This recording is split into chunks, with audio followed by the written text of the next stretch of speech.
Drone से हमने आसपास के इलाके को छान मारा। तभी जंगल में कुछ दिखा। ये बड़े पेड़ों का झुंड था।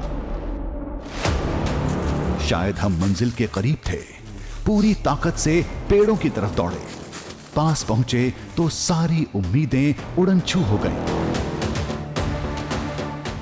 एक सेकेंड, ये बरगद का पेड़ ही लग रहा है। इधर आना। हाँ, ये बरगद का पेड़ ही है, लेकिन ये इतना बड़ा भी नहीं है कि इसकी कोई विशेष पहचान हो। है ये विशालकाय, लेकिन ज़्यादा पुराना नहीं लग रहा है। ये 100 साल से ज़्यादा पुराना नहीं होगा। साथ ही यहाँ पत्थरों को देखना एक बार, मतलब नहीं, यहाँ पत्थर कुछ अलग नहीं है। तुम्हारी तरफ देखना, उधर उधर पत्थर अलग हैं क्या? नहीं नहीं, यहाँ तो नहीं है। यहाँ पे सेम पत्थर है। नहीं, ये वो बरगद का पेड़ नहीं है जिसकी तलाश हम कर रहे हैं, क्योंकि ये वो पत्थर नहीं है जिसे राकस हाड़ा का पत्थर कहते हैं, जिसे जलाने पर या घिसने पर हड्डी की बदबू आती है। चलते रहना होगा। पता नहीं वो पहाड़ है भी या नहीं। कहीं ये दावा मनगढ़ंत तो नहीं। बरगद के पेड़ तो बहुत मिलेंगे। गांव वाले किसकी बात कर रहे थे?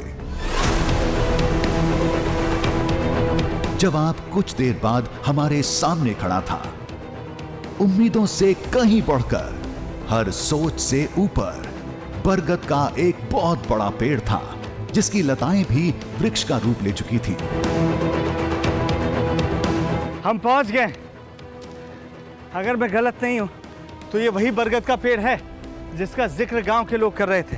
यानी जहां खड़े होने के बाद आपको आसपास अलग पत्थर मिलेंगे, ऐसे पत्थर जो हड्डी नुमा होते हैं।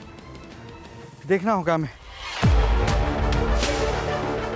दावे के मुताबिक ये वो जगह थी जहां राक्षस का सिर गिरा था। आज यहां विशाल बरगद है, तो जरूर वो अद्भुत पत्थर भी यहीं कहीं होंगे जो सिर की अस्थियों के जीवाश्म बताए जाते हैं।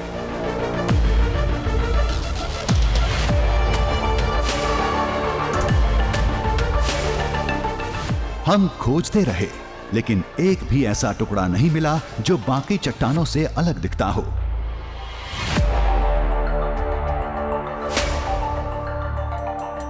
सामने एक पत्थर दिखा जिसमें सैकड़ों छेद थे। बाकी चट्टानों से बिल्कुल अलग रंग रूप था। आगे ऐसी शिलाओं की भरमार थी। फर्क साफ दिख रहा था। एक तरफ पहाड़ों में दिखने वाले सामान्य चट्टान और दूसरी तरफ अस्थियों वाली शिला। दावे के मुताबिक जो रामायण काल के उस राक्षस का जीवाश्म था जिसका वध श्री राम ने किया था। जिस पत्थर पर मैं खड़ा हुआ हूँ, ये पत्थर बिल्कुल सख्त है और जैसा आम नदियों के पास आपको पत्थर देखने को मिलते हैं वैसा पत्थर है।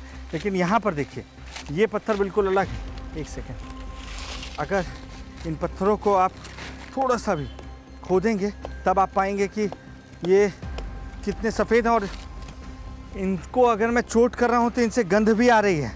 और ये बिल्कुल वैसी है जैसे किसी हड्डी की गंध होती है, हड्डी को जलाने पर जो गंध आती है।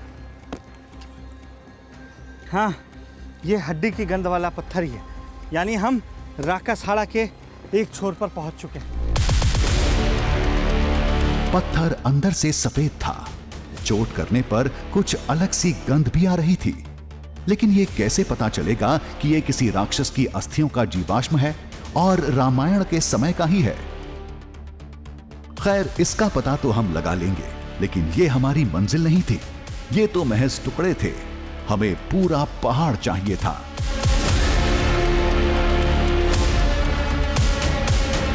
बरगद के नीचे एक गुफानुमा जगह थी, अंदर से खोखली, जिसके ऊपर बरगद की जड़ें फैली थीं। ये देख रहे हैं, इतना विशालकाय बरगद का पेड़ मैंने अपनी ज़िंदगी में नहीं देखा, जो कई एकड़ तक फैला हुआ हो, जो खुद में एक जंगल नज़र आता है जब आप दूर से उस पर नज़र डालें।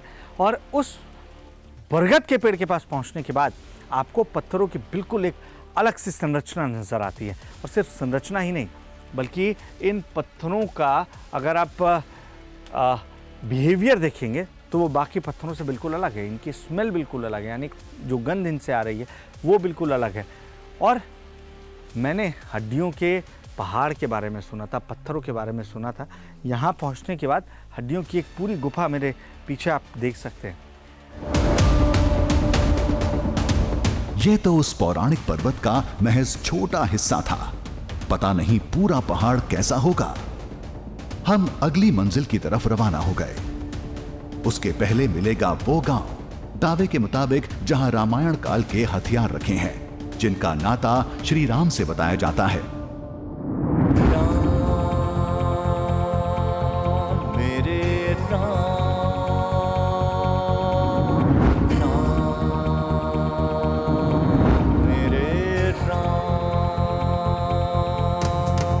शस्त्र के नाम पर लोग केवल श्री राम के धनुष और बाण को जानते हैं, लेकिन वनवास के समय राम लक्ष्मण के पास कुछ और भी हथियार थे, जिसमें तलवार, चाकू और कुल्हाड़ी शामिल थे, जिससे जंगल में कुटिया बनाने और रास्ता साफ करने में मदद मिलती थी।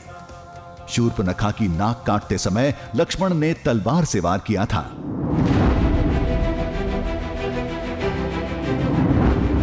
गांव पहुंचते ही कुछ प्राचीन मूर्तियों से सामना हुआ। ये मूर्तियां किसने बनाई हैं, कब से बनी रखी हैं, ये कोई नहीं जानता है। गांव के लोगों को ये मूर्तियां पास नदियों में मिली, कभी किसी ज़मीन में गड़ी मिली, और उसके बाद उन्होंने उसे यहाँ पर संरक्षित करने की कोशिश की है। कहीं शिव पार्वती नज़र आ रहे हैं, कहीं गणेश बैठे नज़र आ रहे हैं, और पत्थरों पर ये बनी मूर्तियाँ जो हैं ये हज़ारों साल पुरानी नज़र आ रही हैं।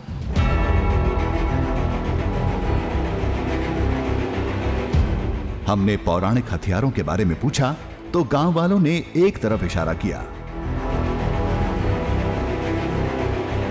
वहां कुछ पुराने जंग लगे अस्त्र रखे थे, जिसे रामायण के समय का कतई नहीं कहा जा सकता। लेकिन आदिवासियों में इन शस्त्रों को लेकर गहरी आस्था है। कहते हैं जब उस विशाल दैत्य का वध करके राम इस जंगल से जा रहे थे, तब अपने कुछ हथियार गांव वालों की रक्षा के लिए छोड़ गए।